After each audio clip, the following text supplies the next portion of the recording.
¿Qué tal, amigos? Les habla el padre Rafael Chávez y les doy la bienvenida una vez más a su pequeño espacio de meditaciones. Hoy estamos a domingo 20 de noviembre y hoy la iglesia celebra la solemnidad de nuestro Señor Jesucristo, Rey del Universo. En el nombre del Padre, del Hijo y del Espíritu Santo. Amén.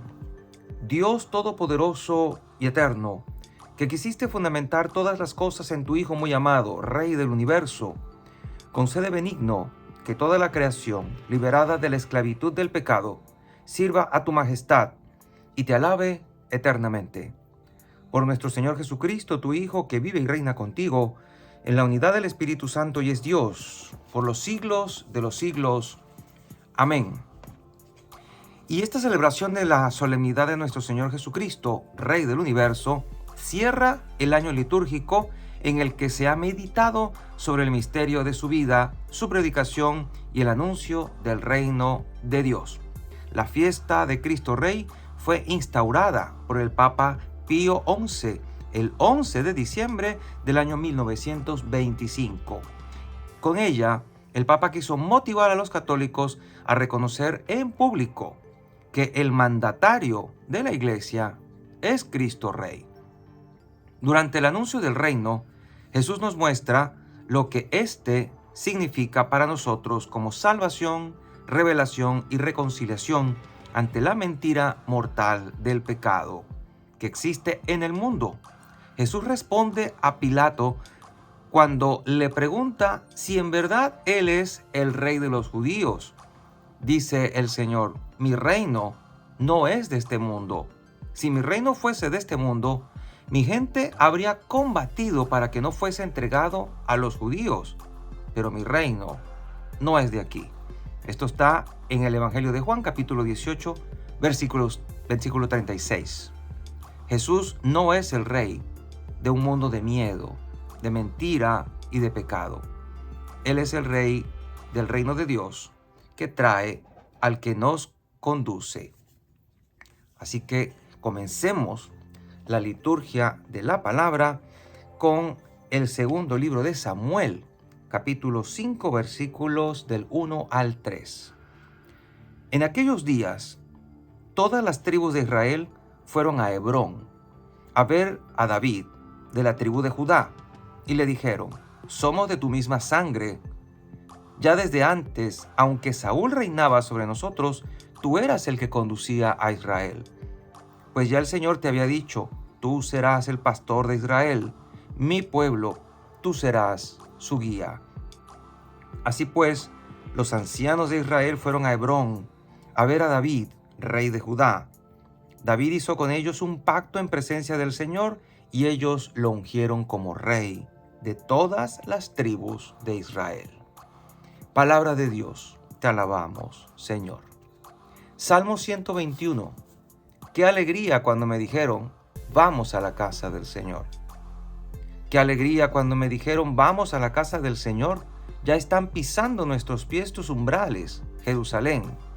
Qué alegría cuando me dijeron: vamos a la casa del Señor. Jerusalén está fundada como ciudad bien compacta. Allá suben las tribus del Señor. Qué alegría cuando me dijeron: vamos a la casa del Señor. Según la costumbre de Israel, a celebrar el nombre del Señor. En ella están los tribunales de justicia, en el palacio de David. Qué alegría cuando me dijeron: vamos a la casa del Señor. La segunda lectura está tomada de la carta del apóstol San Pablo a los Colosenses, capítulo 1, versículos del 12 al 20.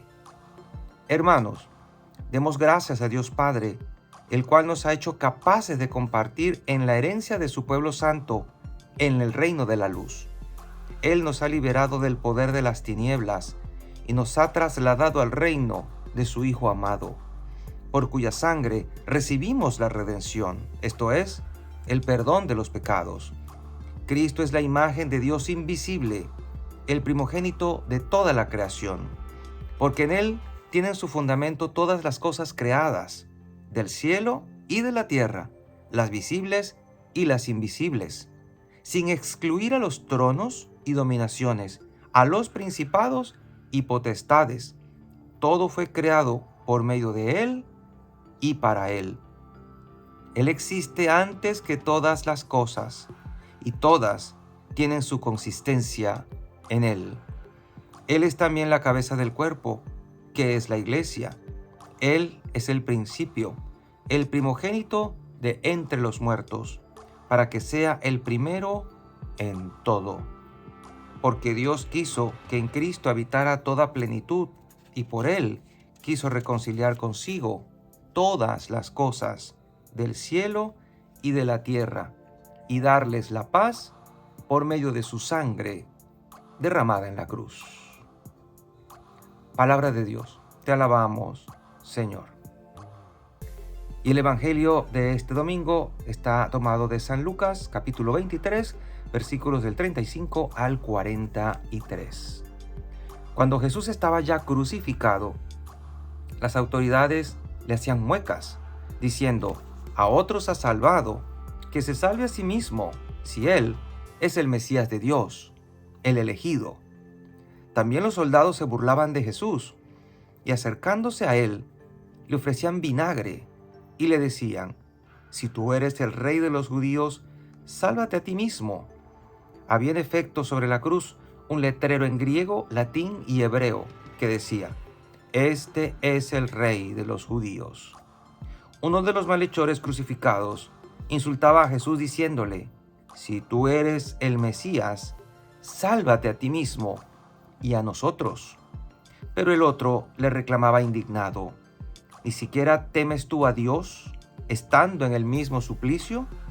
Nosotros justamente recibimos el pago de lo que hicimos, pero éste ningún mal ha hecho. Y le decía a Jesús: Señor, cuando llegues a tu reino, acuérdate de mí. Jesús le respondió: yo te aseguro que hoy estarás conmigo en el paraíso. Palabra del Señor. Gloria a ti, Señor Jesús. ¿Qué clase de rey es Jesús? La palabra rey puede que esté muy contaminada por la manera autócrata, déspota, en la que muchos reyes terrenos se han comportado.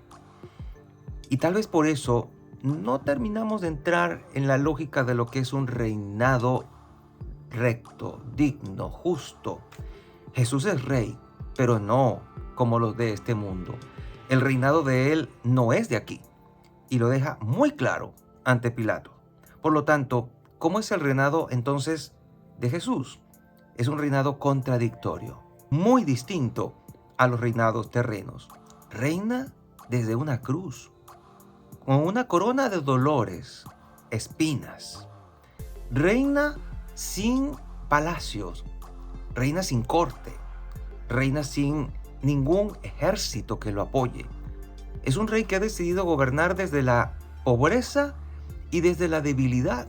A ningún rey terreno se le hubiera ocurrido hacer tal cosa, puesto que hacerlo de esa manera quedaba expuesto a que sus enemigos lo derrotaran, lo vencieran y terminaran por despojarlo de su corona y de su trono. Jesús no es un rey así. Es un rey que ha querido tener como súbditos a los desterrados de la tierra, a los que el mundo ha apartado, a los más pobres, a los indefensos, a los pecadores. A esos Jesús les da un puesto especial en su reino. Su ley es el amor. Su programa de vida son las bienaventuranzas y nos invita a un reino, a compartir este reino con Él en otro lado, en otra dimensión, más allá de las fronteras terrenales. Por eso, el hecho de que diga que su reino no es de este mundo, debemos tomarlo muy en serio. Llámenos la atención cómo este hombre de mal vivir, pero de corazón, digamos, noble, tal vez se extravió en el camino y cometió muchas atrocidades, pero se arrepintió. Y a última hora le robó el cielo a Jesús. Este hombre, que era un ladrón, supo reconocer en Jesús lo que otros no vieron. Le llama Señor y le invita o le pide que se acuerde de él cuando llegue a su reino. No le pide que lo libre del dolor que justamente se tenía merecido, sino que se acuerde de él, o sea, que lo mire con compasión, que no se olvide de ese pobre hombre que está muriendo a su lado.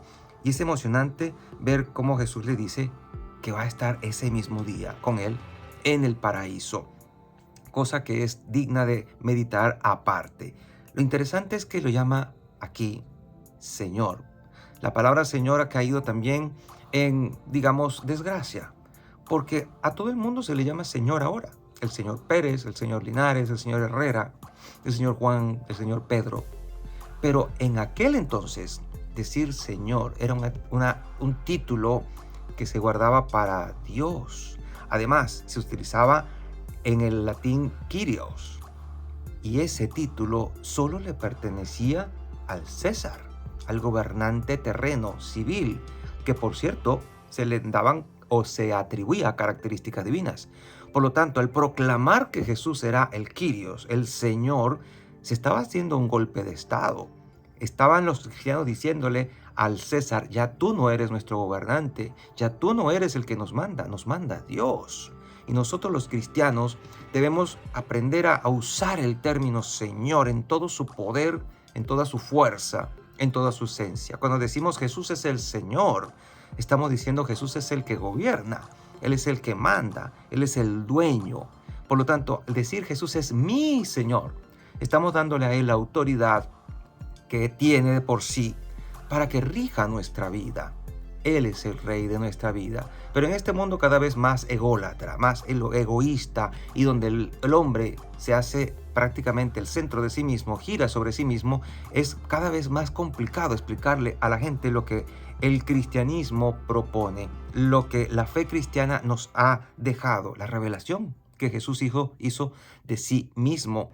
Él ha querido ser nuestro dueño, nuestro amo, nuestro Señor, no como déspota, sino para mostrarnos el verdadero camino, que es el del servicio, el del anonadamiento, que siendo Dios se bajó, haciéndose hombre como nosotros, pasando por uno de tantos, dice la Escritura. Ese es el camino que nos ha mostrado. Y cuando tú dices Jesús es mi Señor, le estás dando autoridad para que gobierne lo tuyo y todo lo que es tuyo, lo que es a tu alrededor, tu casa, tu corazón, tu mente, tus pensamientos, tu memoria, tus ideas, tu voluntad, tu familia, tu casa. Así que este día es un día maravilloso para darle entrada a Jesús en nuestros hogares, en nuestros corazones, y empezar a decir Señor, en serio, y decirle Señor, empieza a gobernarme, empieza a gobernar mi vida, porque yo no he sabido gobernarla, yo la he conducido por mal camino, he sido un mal guía para mí mismo. Así que al proclamar el señorío de Jesús, no nos olvidemos que le estamos dando autoridad, estamos proclamando que Él debe ser el que nos gobierne. Además, cuando el Papa Pío XI declaró esta solemnidad, le estaba recordando al mundo que acababa de pasar por una situación bien complicada con lo de la revolución bolchevique y la extensión del comunismo, que el que manda es Dios. Y eso todos los días, y ahora más que nunca, tenemos que decirlo con nuestra vida y con nuestra voz. Manda Dios. Y benditos los corazones que deseen aceptarlo como tal y dejar que el Señor reine de verdad en nuestra historia, en nuestro mundo, pero sobre todo en nuestras vidas. Porque si Jesús reina en cada corazón, las cosas afuera realmente podrían ser muy diferentes. Y la bendición de Dios Todopoderoso, Padre, Hijo y Espíritu Santo, descienda sobre cada uno de ustedes y les acompañe siempre. Y seguiremos en contacto, si Dios lo permite, a través de este canal. Chao, chao.